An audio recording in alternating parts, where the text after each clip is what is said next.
እንደ አካፋ ዶማ ሰው ቀድሞ የሚያዘጋጃቸው መጥረጊያን ጨምሮ እና ተዘጋጅቶ የሚያጸዳበት መሳሪያ ይዞ ያጸዳል።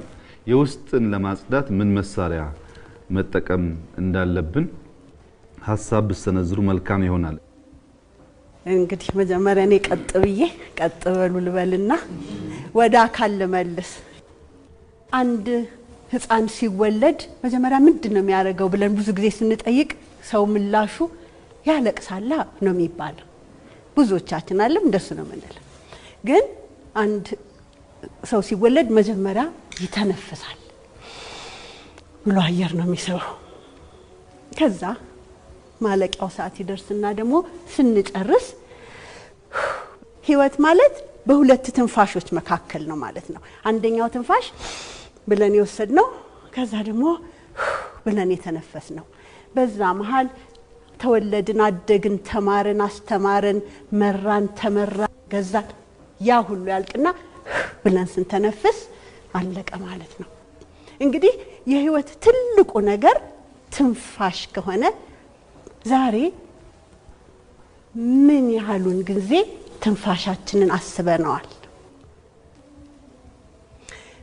ትንፋሻችንን ባለማሰባችን ቅድም ብዙ እንደተነሳው ብዙ የኋላውን ወይ የፊቱን ብዙ ላንለውጥ ዛሬ እጃችን ላይ ያለው አሁን መሆኑ አሁን ከትንፋሻችን ጋር ነው ማለት ነው የሚገኘው።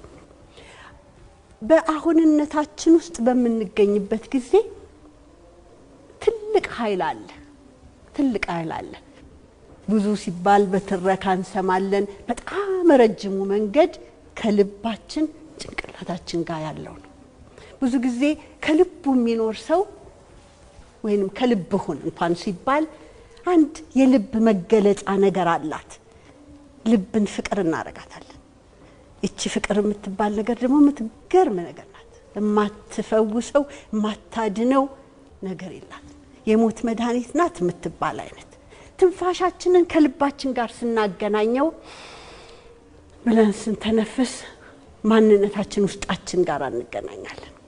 ያኔ ለምናስበውም ነገር አእምሯችንም ለሚፈጥረው ነገር የተሻለ ኃይል አለው ብዬላለሁ። ብዙ ጊዜ በጣም ብዙ በሽታዎቻችን እንደውም 92% እስኪባል ድረስ የሚመጣው በሽታ ከስትረስ ነው ከጭንቀት ነው ይባላል። የስትረስ ወይንም የጭንቀት ደግሞ ምላሽ ሆኖ ያገኘነው የሰውነታችን ምላሽ መጀመሪያ ምንድነው የሚያደርገው?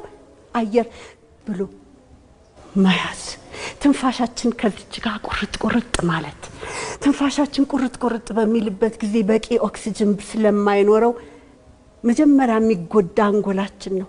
አንጎላችን ማሰብ ያቅተዋል። ሰውነታችን ደሙ አሲዲክ ይሆናል።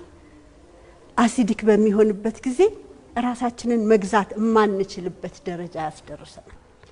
ስለዚህ እንደ መጥረጊያ እንደ አካፋ ምንድነው ውስጣችንን የሚያጠራው ብለን በመንል ጊዜ ዋነኛው ትንፋሻችን ነው ላለው አምሯችን